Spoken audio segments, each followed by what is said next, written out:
जय हिंद प्यारे बच्चों, फिर से एक नए वीडियो में आपका स्वागत है। देखिए प्यारे बच्चों, आज की इस वीडियो में हम लेके आ गए हैं मैथमेटिक्स यानी गणित का ओरिजिनल वायरल क्वेश्चन पेपर। प्यारे बच्चों, आप देख रहे होंगे माध्यमिक स्कूल परीक्षा 2025, ये एनुअल वार्षिक परीक्षा जो आपका मैथ का जो है पेपर कब होने वाला है प्यारे बच्चों, तो वो 18 फरवरी का होने वाला है। कब होने वाला है? 18 फरवरी का। याद रखिएगा प्यारे बच्चों, 18 फरवरी का आपका यही पेपर आएगा। 100% सारे जितने भी प्रश्न इसमें कराएंगे यही सारे छपेंगे। आप यहाँ देख लीजिएगा, यहाँ जो है प्रश्न पुस्तिका सेट कोड जो है जे है और विषय कोड कितना दिया हुआ है 110। समझ गए? देखिए पहले तो यहाँ टाइम अगर देखिएगा तो 3 घंटे 15 मिनट का टोटल आपको टाइम मिलेगा, जिसमें से आपको जो है टोटल 100 + 30 + 8 यानी 138 प्रश्न रहेंगे। यहाँ जो है फुल मार्क्स 100 का रहेगा। यहाँ देखिए नीचे ये सब जो है आपको निर्देश दिए गए हैं पढ़ने के लिए, सब पढ़ लीजिएगा। देखिए ओरिजिनल यहाँ देखिएगा 2025 का वार कोड है, तो आप समझ रहे होंगे ये वायरल पेपर है। पहले तो चलिए हम लोग शुरू करते हैं सबसे पहले प्रश्न की ओर। देखिए अगर आपका पेपर जो है 18 फरवरी का है तो सबसे पहले इस वीडियो को आप पूरा देख कर ही जाइएगा। क्लियर है? तो समझ में आ गया। चलिए शुरू करते हैं। देखिए यहाँ जो है खंड अ यानी सेक्शन ए वस्तुनिष्ठ प्रश्न यानी ऑब्जेक्टिव टाइप क्वेश्चन है। प्रश्न संख्या 1 से 100 तक के प्रश्न जो है के साथ 4 विकल्प दिए गए हैं, जिनमें से एक सही है। किन्हीं 50 प्रश्नों के उत्तर जो है अपने द्वारा चुने गए सही विकल्प को OMR शीट पर चिन्हित करना है। देखिए आपको टोटल 100 प्रश्न दिए गए हैं बच्चों, जिसमें से आपको टोटल कुल 50 प्रश्न का ही जवाब देना है, आंसर देना है। सारे ही प्रश्न बच्चों एक एक नंबर के हैं, नहीं ऑब्जेक्टिव है। तो चलिए हम लोग शुरू करते हैं सबसे पहले प्रश्न की ओर। पढ़िएगा प्रश्न क्या कह रहा है। पहला प्रश्न बच्चों P/Q, जहां P, Q पूर्णांक है और Q बराबर नहीं है 0 के रूप में 0.41 के ऊपर जो है 41 के ऊपर देखिए एक बार यानी ये रेखा है करा, इसको लिखा जा सकता है। इसको P/Q के रूप में कैसे लिखेंगे? तो इसका सबसे आसान तरीका समझे बच्चों। देखिए आपको 41 है तो 41 लिख लीजिए, कुछ दशमलव जीरो उरो को अभी नहीं देखना है। 41 के ऊपर बार लगा हुआ है, रेखा है। कितनी अंक पे है रेखा ध्यान दीजिएगा, बट्टे के नीचे जितनी अंक पे रेखा होगा उतना ही 9 देंगे। 1 2 2 अंक पे है, बट्टे के नीचे 9 दे देंगे, 2 × 9 41/99 जो है इसका P/Q के रूप में ये निकल के आ गया आसान तरीका से। आप देख पा रहे होंगे ऑप्शन में देखिएगा 41/99 आपका ऑप्शन सी दिया है, ये बिल्कुल राइट हो जाएगा। क्लियर है? समझ में आ गया? बहुत ही आसान ट्रिक से आपको ऐसे ही करना है। चलिए दूसरे प्रश्न की ओर चल रहे हैं। देखिए ओरिजिनल वायरल क्वेश्चन पेपर है, आप देख पा रहे होंगे। प्रश्न 2 कह रहा है बच्चों कि निम्नलिखित में कौन जो है अपरिमेय संख्या है। बच्चों बताना है आपको, ये 4 ऑप्शन दिए गए हैं, इनमें से जो है कौन अपरिमेय संख्या है। देखिए बच्चों अगर √9 का जो है आप रूट से अगर मान इसका निकालिएगा तो √9 का मान 3 होता है। √16 का मान कितना होता है? तो इसका 4 होता है। तो √8 का मान कितना होता है बच्चों? 2√2 होता है। इस तरह √25 का मान 5। देखिए सबका जो है मान साधारण संख्या में निकल गया है, लेकिन √8 का मान जो है साधारण संख्या में नहीं निकला, 2 गुने √2 ही निकला, मतलब एक रूट के अंदर है ही। इसका मतलब क्या हो गया? यही जो है अपरिमेय संख्या हो जाएगा। तो ध्यान रखिएगा अपरिमेय संख्या कैसे निकालते हैं। रूट वाला को जिसका मान सीधा सीधी निकल जाता है वो परिमेय संख्या होता है, जिसका मान रूट में ही रह जाता है नहीं निकल पाता है तो वो जो है अपरिमेय संख्या हो जाएगा। क्लियर है? समझ में आ गया? ऑप्शन भी बिल्कुल सही हो जाएगा। अब देखिए प्रश्न 3 को पढ़िएगा, काफी महत्वपूर्ण प्रश्न है। प्रश्न 3 को पढ़िएगा बच्चों, कह रहा है कि बहुपद 6x - 21 का शून्यक है। शून्यक इसको निकालने के लिए बोला जा रहा है बच्चों बहुपद का। देखिए सबसे आसान तरीका है शून्यक निकालने का, जो दिया है 6x - 21, इसको जो है 0 के बराबर आपको निकाल लेना है। शून्यक निकालने के लिए बोल रहा है तो शून्य के बराबर आपको कर लेना है। तो यहाँ से देखिए 6x बराबर क्या हो जाएगा बच्चों? -21 है, बराबर के दाईं साइड जाएगा तो ये +21 साइन चेंज हो जाएगा। तो x का मान क्या आ जाएगा? तो 21। देखिए 6 के साथ जो है x गुना है तो इधर भेजेंगे बराबर के दाईं साइड, तो 6 जो है गुना जो है ये भाग में बदल के नहीं बट्टा में हो जाएगा। अब देखिए 3 से कटेगा, 3 दूनी 6, 3 से काटेंगे 3 7 21, कितना निकला? 7/2। यही जो है आपका x का मान होगा या फिर शून्यक हो जाएगा। आप देखेंगे x का 7/2 कहाँ दिया हुआ है? तो ऑप्शन ए दिया है, ये ही बिल्कुल ऑप्शन ए बिल्कुल सही हो जाएगा। समझ में आ गया? बहुपद का जब भी शून्यक निकालने के लिए बोला जाए तो क्या करना आपको? उसके बराबर आपको शून्य यानी 0 रख लेना है। देखिए प्रश्न 4 को पढ़िएगा बच्चों, कह रहा है कि बहुपद x² - 10x + 25 का घात है। देखिए घात कहने का मतलब हुआ पावर कहिए या फिर डिग्री कहिए। तो आपका देखिएगा सबसे हाईएस्ट जहां घात दिखेगा पावर के रूप में वही जो है इसका घात दर्शाएगा। देखिए यहाँ x का जो है घात 2 है, यहाँ x का घात कुछ नहीं तो 1 है, यहाँ तो है ही नहीं। तो हाईएस्ट कहाँ है, सबसे अधिकतम कहाँ है घात, तो एक्स स्क्वायर मतलब 2 अधिकतम घात है तो 2 ही इसका जो है बहुपद का घात हो जाएगा। ऑप्शन बी यहाँ बिल्कुल सही हो जाएगा। मुझे आशा है ये भी आप समझ चुके होंगे। प्रश्न 5 को पढ़िएगा बच्चों, क्या कह रहा है कि निम्नलिखित में कौन द्विघात समीकरण है। बच्चों यहाँ द्विघात समीकरण आपको खोजना है। तो देखिए बच्चों द्विघात समीकरण कहने का मतलब हुआ जिसका जो है अधिकतम घात 2 होना चाहिए, तो वही जो है द्विघात समीकरण होगा। ऑप्शन ए को गौर से देखिएगा बच्चों, यहाँ घात जो है 2 दिया गया है अधिकतम, तो यही तो हो जाएगा द्विघात समीकरण। बाकी सभी को सॉल्व करिएगा तो ये भी नहीं होगा, आगे ये भी नहीं होगा, ये भी नहीं होगा। ऑप्शन ए ही जो है द्विघात समीकरण दर्शाएगा। देखिए यहाँ होल क्यू है तो ये तो x का घात 3 हो जाएगा, तो यहाँ 2 ही रखना है मैक्सिमम द्विघात के लिए। यहाँ भी देखिएगा तो यहाँ एक्स स्क्वायर तोड़िएगा तो ये कट जाएगा यहाँ x। क्लियर है, तो इस तरह से ये जो है द्विघात बहुपद को ऑप्शन ए ही दर्शाएगा, याद रखिएगा। समझ में आ गया। चलिए चलते हैं अगले प्रश्न की ओर। प्रश्न जो है 6 को पढ़िएगा बच्चों, क्या कह रहा है, कह रहा है कि यदि m तथा n अभाज्य संख्याएं हैं तो m Q into N square और m स्क्वायर n स्क्वायर का मौसौ होगा। देखिए बच्चों यहाँ ध्यान से देखिएगा क्या कह रहा है कि अभाज्य संख्या है। अब अभाज्य संख्या का मौसौ क्या होता है तो आपको पता है 1 होता है, तो m और n का अभाज्य संख्या है तो इसका मौसौ कितना हो जाएगा, तो डायरेक्ट m इंटू एन हो जाएगा। याद रखिएगा कुछ करना ही नहीं है, ऑप्शन डी ही इसका बिल्कुल सही आंसर हो जाएगा। क्लियर है, समझ में आ गया होगा आपको। अभाज्य संख्याओं का एचसीएफ या फिर मौसौ 1 होता है, याद रखिएगा इस कॉन्सेप्ट को। प्रश्न 7 को पढ़िएगा, क्या कह रहा है बच्चों, कह रहा है कि यदि a और 18 का लॉसौ 36 दिया है, लॉसौ मतलब क्या हुआ, एलसीएम हो गया। एलसीएम आपको 36 दिया है, फिर a वही संख्या a और 18 का जो है मौसौ आपको 2 दिया गया है, तो मौसौ मतलब एचसीएफ जो है 2 दिया गया है।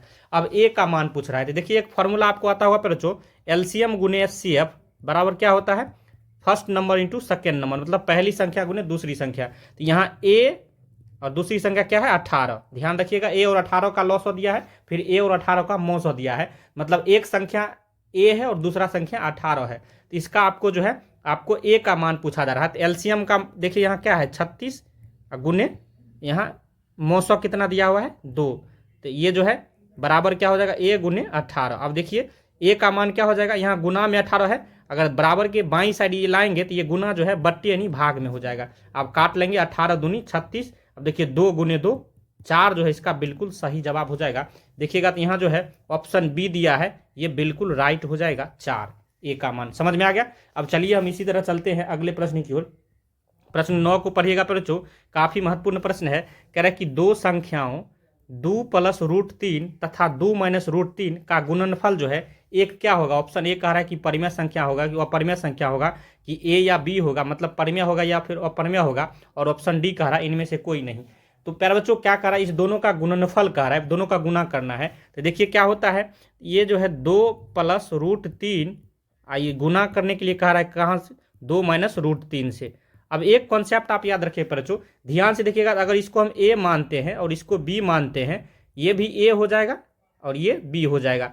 कहने का मतलब हुआ कि 2 को जो है हम लोग ए मान रहे हैं और √3 को बी मान रहे हैं। एक फार्मूला यहाँ बन रहा है, a + b गुने a - b बराबर क्या फार्मूला होता है, तो a² - b² होता है। क्या होता है, a + b into a - b बराबर a² - b² होता है। तो यही फार्मूला पर ये देखिए बन रहा है, तो डायरेक्ट इसका क्या मान हो जाएगा, a² - b²। a का मान क्या हम माने हैं 2, 2 का स्क्वायर कितना हो जाएगा 4, फिर माइनस b² मतलब √3 का स्क्वायर करिएगा तो कितना होगा, जब √3 का स्क्वायर करिएगा 3 ही होगा। देखिए किस तरह से बच्चों, √3 का जब स्क्वायर करिएगा ये स्क्वायर से रूट कट जाता है, याद रखिएगा। तो ये 4 - 3 मतलब 1 आ गया, 4 में से 3 घटाएंगे तो 1। तो ये देखिए 1 क्या है बच्चों, 1 तो 1 को 1 जो है परिमेय संख्या है, क्योंकि 1 को बटा 1 लिख सकते हैं, मतलब p/q के रूप में हम लोग आराम से लिख सकते हैं। इसलिए 2 अपरिमेय संख्या 2 + √3 तथा 2 - √3 का गुणनफल जो है एक परिमेय संख्या निकल के आ गया। ऑप्शन ए जो है बिल्कुल सही हो जाएगा, याद रखिएगा। आगे हम लोग चल रहे पर जो सारे प्रश्न वायरल है, आपको पूरे वीडियो को देखना है और अपने दोस्तों में भी शेयर कर दीजिए अगर आपको वीडियो अच्छा लग रहा है। प्रश्न 10 को पढ़िएगा, कह रहा है यदि किसी द्विघात बहुपद px बराबर 2x² + 5x - 12 के शून्यक अल्फा, बीटा हो तो अल्फा प्लस बीटा का मान कह रहा है। बच्चों आपको पता होगा अल्फा प्लस बीटा का मान यानी शून्यकों का योग क्या फार्मूला होता है, तो माइनस बी बटे ए होता है। क्या होता है फार्मूला, माइनस बी बटे ए, याद रखिएगा। तो यहाँ से देखिए, यहाँ देखिए एक्स स्क्वायर के साथ जो संख्या गुना होता है वो ए होता है, ए का मान यहाँ 2 हो जाएगा, और एक्स के साथ जो संख्या गुना होता है वो क्या होता है, बी होता है। तो एक्स के साथ 5 गुना है वो बी हो जाएगा, जिसमें एक्स उक्स नहीं लगा है वो सी हो जाता है, सी का मान -12 हो जाएगा। तो यहाँ आपको अल्फा प्लस बीटा का मान निकालना है, माने शून्यकों का योग निकालना है।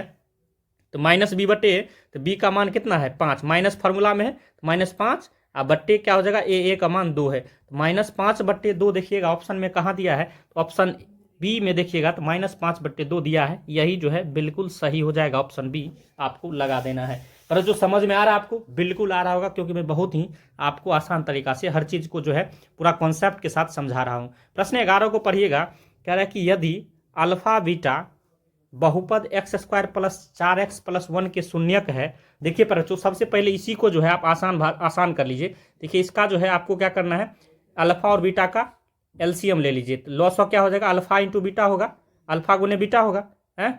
अब देखिए यहाँ जो है ये अल्फा, अब इसमें भाग देंगे तो ये अल्फा अल्फा कट जाएगा, तो बीटा ऊपर में बचेगा, फिर प्लस इसी तरह जो है बीटा कट जाएगा, अब अल्फा बचेगा। अब इसको इस तरह से भी लिख सकते हैं, बीटा प्लस अल्फा को आप अल्फा प्लस बीटा भी लिख सकते हैं, दोनों तो प्लस में ही, तो ऐसे ही लिख सकते हैं, इंटू अल्फा इंटू बीटा हो जाएगा। अब देखिए अल्फा प्लस बीटा का मान क्या होता है बच्चों, आपको पता होगा अल्फा प्लस बीटा मतलब क्या हो गया, शून्यों का योग, तो माइनस बी बटे ए होता है। यहाँ से देखिए बी का मान कैसे हम निकाले हैं, जो एक्स के साथ जो संख्या होता है वो बी दर्शाता है, तो -4 हो जाएगा, एक्स के साथ 4 गुना है। अब बट्टे क्या हो जाएगा ए का मान जो है एक्स स्क्वायर के साथ जो गुना होता है, तो कुछ नहीं गुना है एक्स स्क्वायर का, तो 1 गुना रहता है, तो -4 क्या निकल के आ गया, अल्फा प्लस बीटा का मान। तो यहाँ रख देंगे अल्फा प्लस बीटा का मान -4।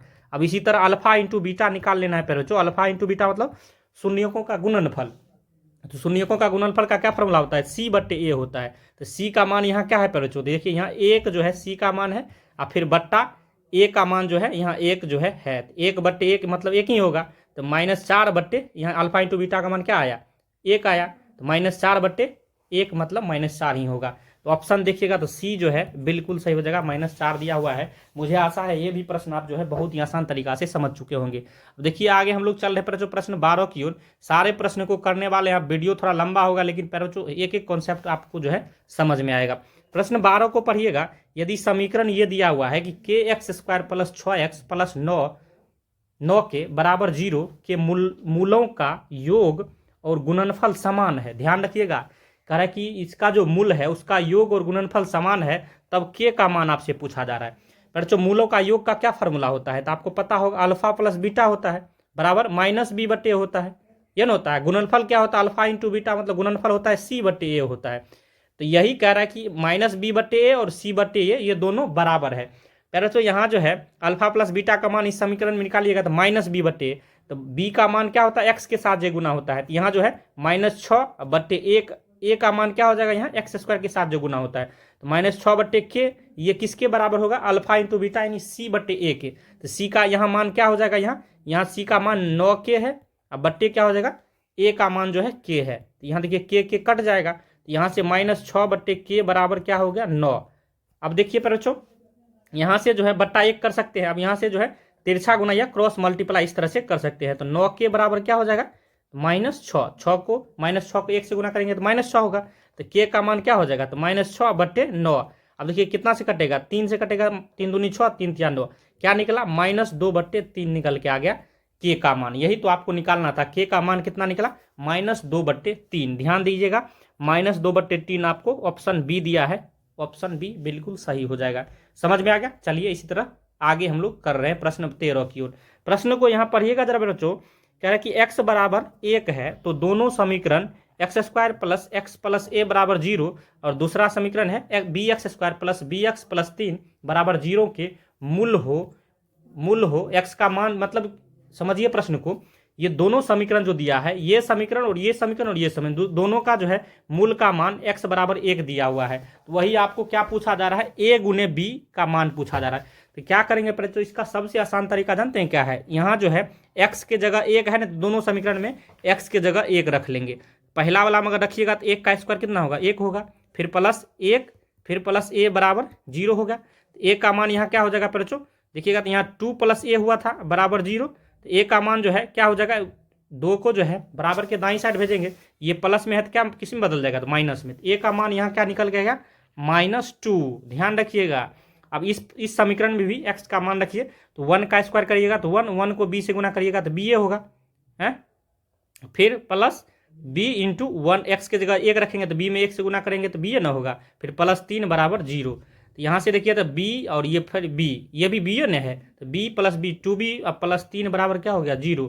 तो 2b का मान यहाँ क्या हो जाएगा, 3 को बराबर के दाईं साइड भेजेंगे तो ये प्लस में है तो माइनस में हो जाएगा, तो b का मान यहाँ -3 और ये जो है बट्टे 2 हो जाएगा। तो ध्यान देखिएगा, a का मान -2 है और b का मान -3/2 है।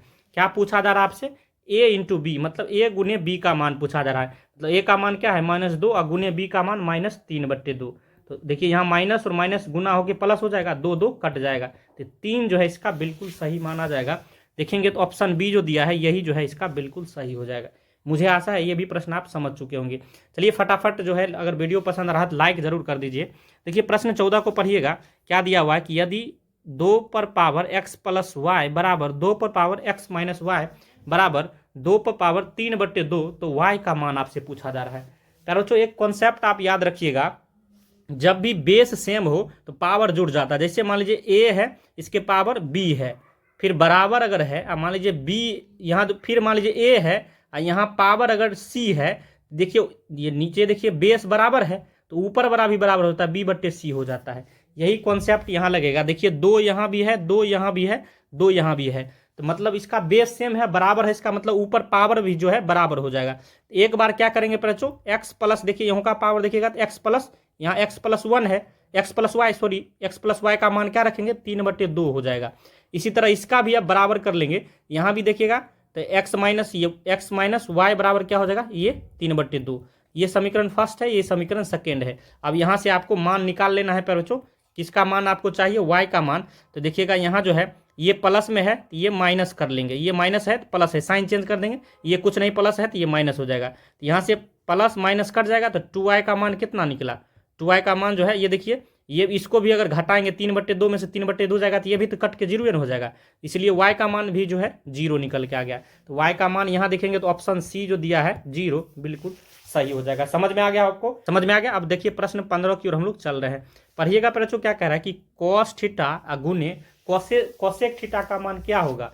अब बच्चों cos थीटा को ऐसा ही रहने दीजिए, और कोसेक थीटा क्या मान हो जाएगा, कोसेक को अगर साइन में बदलेंगे तो कोसेक थीटा बराबर क्या होता है, तो 1/sin थीटा होता है। अब देखिए एक फार्मूला हो जाएगा बच्चों, cos थीटा को 1 से गुना करेंगे तो cos थीटा बट्टे नीचे है sin थीटा, तो cos थीटा बट्टे sin थीटा बराबर क्या फार्मूला होता है, ये जो है cot थीटा होता है। क्या होता है बच्चों, याद रखिएगा cot थीटा होता है। तो ऑप्शन बी जो दिया है ये बिल्कुल सही हो जाएगा। समझ में आ गया। प्रश्न 16 को पढ़िएगा बच्चों, कह रहा है कि यदि x² + ax - b के शून्यक एक दूसरे के व्युत्क्रम है। अब देखिए बच्चों यहाँ क्या कह रहा है कि इसका शून्यक जो है ना एक दूसरे के व्युत्क्रम है, मतलब मान लीजिए अगर एक शून्यक जो है अल्फा है तो दूसरा क्या हो जाएगा, 1/α हो जाएगा। क्लियर है। लेकिन आपको b का मान चाहिए, तो क्या करते हैं बच्चों, अल्फा इंटू बीटा, यानी कि हम लोग जो है क्या करते हैं यहाँ अल्फा इंटू बीटा निकाल लेते हैं। मतलब अल्फा इंटू बीटा मतलब क्या हो गया, अल्फा इंटू 1/α, मतलब शून्यकों का गुणनफल क्या फॉर्मूला होता है, c/a होता है। तो देखिए अल्फा अल्फा कट जाएगा, मतलब एक बचा, एक बराबर क्या होगा, c/a। c यहाँ क्या है देखिएगा, ये समीकरण में c का मान जो है -b है, और एक a का मान क्या है बच्चों, x² के साथ कुछ नहीं गुना है तो 1 है, -b का मान जो है 1 के बराबर हुआ, यानी b का मान क्या हो जाएगा, -1 होगा, माइनस को इधर भेज देंगे, तो यहाँ यही b का मान पूछा जा रहा था, तो ऑप्शन सी जो दिया है -1 सही हो जाएगा। प्रश्न 17 को इसी तरह पढ़िएगा बच्चों, क्या कह रहा है, कह रहा है यदि समीकरण ये जो दिया है ax² + bx + c के मूल समान है बच्चों, तो प्रत्येक मूल का मान पूछा जा रहा है। देखिए यहाँ कह रहा है कि मूल जो है ना इसका शून्यक वो समान है, तो प्रत्येक मूल का मान लीजिए एक मूल मान लीजिए a है तो दूसरा भी इसका मूल a ही कह रहा है दोनों समान है, तब कह रहा है कि प्रत्येक मूल का मान, तो मान लीजिए मूलों का योग या फिर शून्यकों का योग, मूल कहिए या फिर शून्य कहिए, बात बराबर है। तो मूलों का योग का फॉर्मूला क्या हो जाएगा, तो ये -b/a, तो -b/a हो जाएगा। यहाँ a + a क्या होगा, 2a बराबर क्या होगा, -b/a। अब दो देखिए यहाँ क्या करेंगे, 2 को इधर ले जाएंगे तो एक यहाँ -b /a, अब मेन/2 हो जाएगा। अब ये क्या हो जाएगा, फाइनली जो है a बराबर माइनस बी और 2 जो है ए के साथ गुना हो जाएगा। तो क्या निकल के आ गया, एक शून्य का मान जो है कितना निकल के गया, -b/2a। -b/2a जो है ऑप्शन बी दिया है, बिल्कुल सही हो जाएगा। कैसे हुआ था बच्चों, दोनों मूल समान था, मतलब एक अगर एगो का मूल मान रहे तो दूसरा भी ए ही मूल होगा। क्लियर है, इसी तरह आपको निकाल लेना है। प्रश्न 18 को पढ़िएगा बच्चों, कह रहा है कि यदि यहाँ देखिए x+2 ब्रैकेट, ये ब्रैकेट बीच में कुछ नहीं थी, ये गुना है, इंटू x-2 बराबर 5 के मूल हैं, तो निम्नलिखित में कौन है। देखिए बच्चों, इसका सबसे आसान तरीका क्या है, ऑप्शन से चलिए। देखिए x के जगह यहाँ अगर आप ऑप्शन बी को लेके चलते हैं, तो x के जगह अगर 3 रखिएगा तो 3 + 2 कितना हो जाएगा, 5, फिर गुना।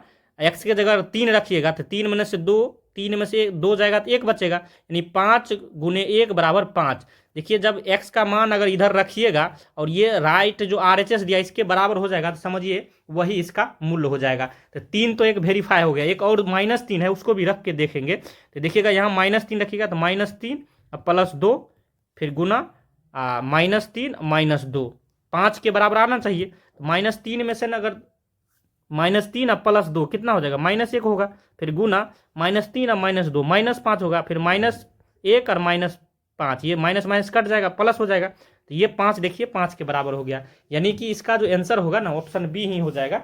आपको ऑप्शन से इसी तरह निकाल लेना है जल्दी। प्रश्न 19 को पढ़िएगा बच्चों, क्या कह रहा है कि यदि द्विघात बहुपद ये दिया हुआ है, शून्यक 6 और -2 हो, तो बी और सी के मान जो है क्रमशः पूछा जा रहा है, क्या होगा।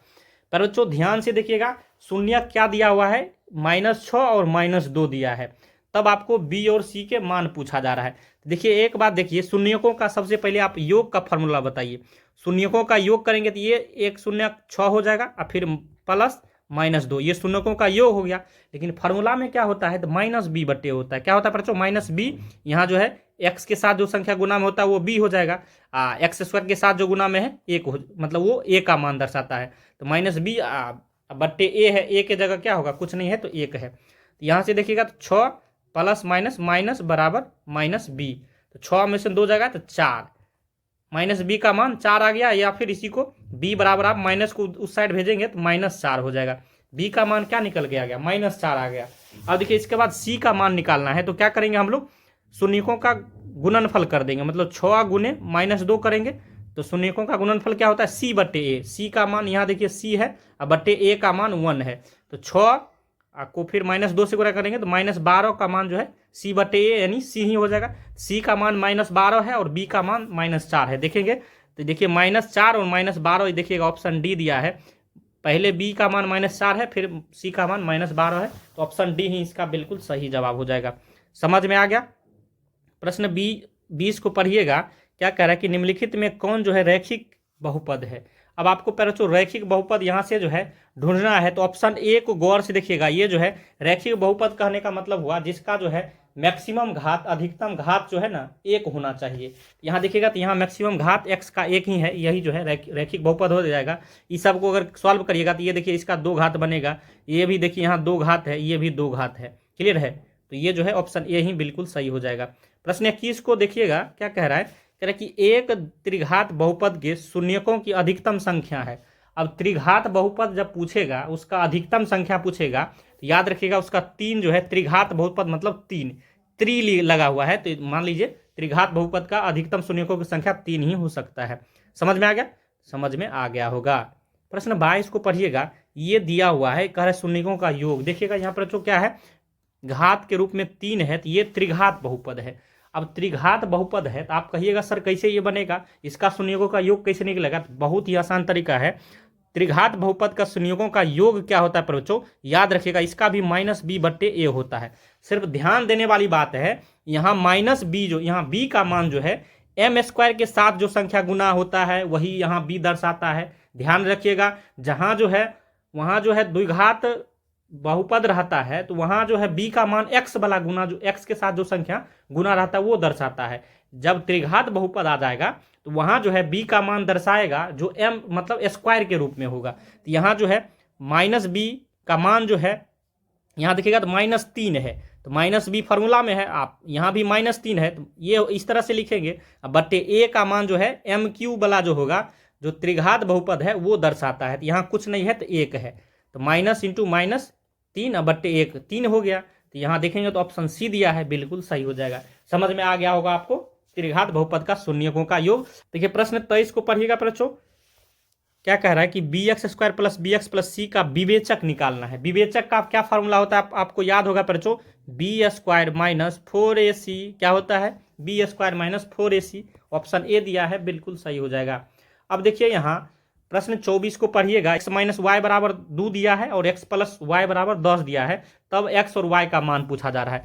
क्या करना है बच्चों, देखिए x माइनस वाई का मान जो है 2 दिया है, इसको इक्वेशन फर्स्ट मानना है। x प्लस वाई का मान 10 बराबर 10 दिया, इसको सेकेंड मानना है। इसका ट्रिक से बता दे पर आप लोग बोलिए कमेंट में, कहाँ ट्रिक से बताइए। देखिए ट्रिक इसका कैसे है, डायरेक्ट x का मान आप निकाल सकते हैं। कैसे पर ध्यान रखिएगा, सिर्फ एक चीज को देखिए, x का मान दोनों को जोड़ लीजिए, 10 प्लस 2 अब बट्टा 2 कर दीजिए, 12/2 मतलब 6 आ गया। इसी तरह y का मान निकालिएगा कैसे, तो दोनों को घटा लीजिए, 10 माइनस 2 अब बट्टे क्या हो जाएगा 2, तो 10 में 2 जगह 8, 8/2 यानी 4। देखिएगा 6 और 4 इसका जो है बिल्कुल सही हो जाएगा। देखिए ट्रिक से ऐसा ही निकालना है, दोनों को एक बार जोड़ के आधा कर लेना है, एक बार घटा के आधा कर लेना है। सिर्फ ध्यान रखिएगा यहाँ प्लस, यहाँ ध्यान रखिएगा 10 माइनस 2 करना है, ना कि 2 माइनस 10, माइनस में नहीं लेना है। समझ में आ गया, बिल्कुल आपको समझ में आ गया होगा। ऑप्शन सी जो दिया है, x का मान 6 और y का मान 4, बिल्कुल सही हो जाएगा। तो चलिए अब हम लोग चलते हैं अगले प्रश्न की ओर। प्रश्न 25 को पढ़िएगा। कह रहा है कि यदि 5 a b तथा 11 समांतर श्रेणी, मतलब क्या हो गया, AP में है। किस में है बच्चों, AP में है, तब a प्लस b का मान पूछा जा रहा है। देखिए कैसे इसको निकालना है, एक तरीका जो है आपको, देखिए d का मान कैसे निकलता है बच्चों, d का मान निकलता है दूसरा पद माइनस पहला पद, मतलब d का मान क्या निकलता है, a माइनस 5 हो जाएगा। ये बराबर, देखिए d का मान जितने भी समांतर श्रेणी दिए रहेंगे सबका जो है d का मान सेम ही आएगा। एक दूसरा पद माइनस पहला पद किए, दूसरा क्या कर लेंगे, चौथा पद माइनस तीसरा पद कर देंगे, ये भी तो d का मान दर्शाएगा। हर समय हमेशा जो है बराबर ही होगा, तो 11 माइनस b के बराबर होगा। तो देखिएगा तो यहाँ पर बच्चों a, यहाँ b इधर लाएंगे तो माइनस है तो प्लस, फिर 11 इधर ये बराबर 11 की तरफ जाएगा 5, माइनस है तो plus, 11 plus 5 16, a plus b का मान पूछा जा रहा था, 16। देखिए वहाँ ऑप्शन डी दिया है, यही सही हो जाएगा। समझ में आ गया। अब देखिए प्रश्न जो है 26 को पढ़िएगा। कह रहा है बच्चों समांतर श्रेणी इस तरह से ये दिया है, इसका सारबंतर यानी d का मान पूछा जा रहा है। तो कैसे निकालेंगे बच्चों, दूसरा पद माइनस पहला पद, या फिर तीसरा पद माइनस दूसरा पद, या फिर चौथा पद माइनस तीसरा पद, कोई भी निकालिएगा d का मान बराबर ही आएगा हर जगह। तो आप निकाल लीजिएगा, दूसरा पद यहाँ ये पहला पद है, ये पहला पद, ये दूसरा पद, तो 1 माइनस p/p माइनस पहला पद क्या है 1/p। अब निकाल लीजिएगा p और p का यहाँ क्या हो जाएगा, एलसीएम लीजिएगा तो p होगा, फिर देखिए 1 माइनस p और माइनस 1 हो जाएगा। देखिए यहाँ प्लस में 1 है, यहाँ माइनस में 1 है, ये कट जाएगा, तो माइनस p/p, तो ये भी कट जाएगा, तो -1 ना बचा, तो -1 क्या दर्शाया, यही इसका जो है डी या फिर सारबंतर है। तो यहाँ ऑप्शन सी दिया है, बिल्कुल सही हो जाएगा। समझ में आ गया, समझ में बिल्कुल आएगा। प्रश्न 27, ये जो देखिए एपी का जो है 30वां पद आपसे पूछा जा रहा है। कितना पद पर जो 30वां पद, तो क्या फॉर्मूला होता है, एपी बराबर A plus N minus 1 into D, यही ना होता है, ए एन बराबर फॉर्मूला। तो यहाँ 30वां पद बोल रहा है, मतलब एन का मान 30 यहाँ लेना है, ए का मान पहले वाला जो संख्या होता है वही ए होता है 10, फिर प्लस एन का मान 30 लेना है, तो 30 माइनस 1 गुने डी का मान कैसे निकालेंगे, दूसरा पद माइनस पहला पद। ध्यान रखिएगा यहाँ 7 माइनस 10 करेंगे, डी का मान निकालने के लिए दूसरा पद माइनस पहला पद करेंगे। ऐसे नहीं कि 10 में से 7 कर देना है, बिल्कुल नहीं, इस तरह से निकालेगा तो -3 आएगा। देखिएगा तो ए एन का मान यानी ए 30 का मान जो है आपको इस तरह से निकाल लेना है। तो यहाँ देखिएगा तो 10 हो जाएगा, फिर प्लस 29 और -3 को गुना करेंगे, देखिए 10 और फिर माइनस, यहाँ देखिए 29 में -3 से गुना करेंगे तो -29 या 87, तो 10 में से 87 जाएगा तो -77 जो है बचेगा। तो यही इसका बिल्कुल सही आंसर हो जाएगा, ऑप्शन सी आपको लगा देना है। समझ में आ गया। अब देखिए प्रश्न 28 को पढ़िएगा बच्चों, क्या कह रहा है, ये भी प्रश्न देखिए समांतर श्रेणी यदि एपी का है, ये दिया हुआ है और कह रहा है कि इसका जो है कौन सा पद 383 है। अब एन का मान आपको निकालना है, और ये 383 जो दिया है ये ए एन का मान है, मतलब अंतिम पद इसका दिया हुआ है। तो क्या फॉर्मूला होता है, ए एन बराबर ए प्लस एन माइनस 1 गुने डी। ए एन का मान कितना दिया हुआ है 383, बराबर क्या हो जाएगा, ए का मान पहले वाला प्रथम पद, तो 5 प्लस n का मान निकालना है, फिर -1 और गुने d का मान कैसे निकालेंगे। d का मान यहाँ जो है दूसरा पद 8 दिया है, पहला पद 5 दिया है, तो 8 में से 5 जाएगा तो 3 बच जाएगा। क्लियर है, तो 3 यहाँ d का मान रख देंगे। तो 383 बराबर क्या हो जाएगा बच्चों, 5 प्लस, देखिए 3 को n से गुना करेंगे तो 3n, फिर माइनस है, अब 3 को -1 से गुना करेंगे तो -3 हो जाएगा। अब देखिए -3 है प्लस 5 है, 5 में से 3 जाएगा तो 2 बचेगा, 2 को इधर ले आएंगे बराबर के साइड, तो ये प्लस में 2 है तो माइनस में हो जाएगा, तो 383 - 2 बराबर 3n हो जाएगा। तो 383 में से 2 जाएगा तो कितना हो जाएगा, 381 बचेगा बराबर 3n। तो n का मान यहाँ क्या हो जाएगा बच्चों, तो 381/3 काट लेंगे, 3 से कितना बार में कटेगा, 3 एकम 3 और 3 दूनी 6 और 3 सत्ते 21, 127 जो है n का मान निकल के आ जाएगा। देखेंगे तो यहाँ ऑप्शन डी दिया है, यही जो है सही हो जाएगा। समझ में आ गया। अब देखिए 29 प्रश्न की ओर चल रहे हैं। कह रहे कि निम्नलिखित में कौन जो है √3/2 के बराबर है। पहले जो आपको पता होगा साइन 30 डिग्री का मान कितना होता है, 1/2 होता है। और यहाँ देखिए साइन 60 डिग्री का मान जो है √3/2 होता है, तो यही ना सही हो जाएगा। यही पूछा जा रहा है किसके बराबर है, तो साइन 60 डिग्री का मान जो है √3/2 है, इसलिए ऑप्शन बी जो है सही हो जाएगा। प्रश्न जो है 30 को पढ़िएगा। टेन थीटा का मान 1 दिया है, तो ये कर थीटा का मान कितना क्या होगा। अब पहले तो एक बात बताइए, टेन थीटा का मान क्या दिया हुआ है, 1 दिया है, तो टेन थीटा का मान 1 दिया है, इसका मतलब क्या हो गया, थीटा का मान 45 डिग्री रहना चाहिए, तभी जो है टेन थीटा का मान 1 होगा। तो ऑप्शन सी देखिए बिल्कुल सही हो जाएगा। तो इस तरह से बच्चों हमने इस वीडियो में आपको टोटल जो है 30 ऑब्जेक्टिव प्रश्न कराए हैं, जो कि आपका जो है पेपर होगा 18 फरवरी का। डायरेक्ट सारे प्रश्न छपने वाले हैं बच्चों, यही प्रश्न आपका छपेगा। तो अगर वीडियो आपको पसंद आया हो तो लाइक करिएगा, चैनल पर नए हैं सब्सक्राइब कर लीजिए, क्योंकि इस तरह का महत्वपूर्ण वीडियो आपको हमेशा मिलता रहेगा। वीडियो देखने के लिए धन्यवाद, मिलते हैं नेक्स्ट वीडियो में, तब तक के लिए जय हिंद जय भारत।